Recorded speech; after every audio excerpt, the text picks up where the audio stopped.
चिपळूणमध्ये मुंबई गोवा महामार्गावर धुक्याची दाट चादर पसरल्याचं पाहायला मिळतंय। परशुराम घाटावर मोठ्या प्रमाणामध्ये धुकं दिसतंय, त्यामुळे वाहतूक सध्या संथ गतीनं सुरू आहे। मागील 2 दिवसांपासून थंडीचा जोर हा रत्नागिरी जिल्ह्यात काही ठिकाणी वाढलेला पाहायला मिळतोय, तर चिपळूण आणि आजूबाजूचा जो परिसर आहे या भागामध्ये मोठ्या प्रमाणात धुक्याची चादर पाहायला मिळते। आपण या दृश्यांमधून पाहू शकताय मुंबई गोवा महामार्गाची ही दृश्य आहेत। परशुराम घाटाच्या आजूबाजूचा हा सगळा परिसर आहे आणि या ठिकाणी मोठ्या प्रमाणात धुकं हे पडलेलं आहे।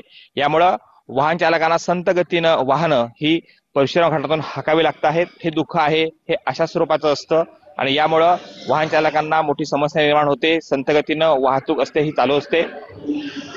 मुंबई गोवा महामार्गावरील सावर्डे कामथे घाट, परशुराम घाट आणि परशुराम घाटाचा पायथा या भागामध्ये मोठ्या प्रमाणामध्ये धुक्याची चादर ही पसरलेली आपल्याला पाहायला मिळते।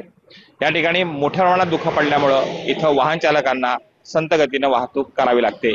पुस्तकात साळगावकर, युनियन मराठी, चिपळूण, रत्नागिरी।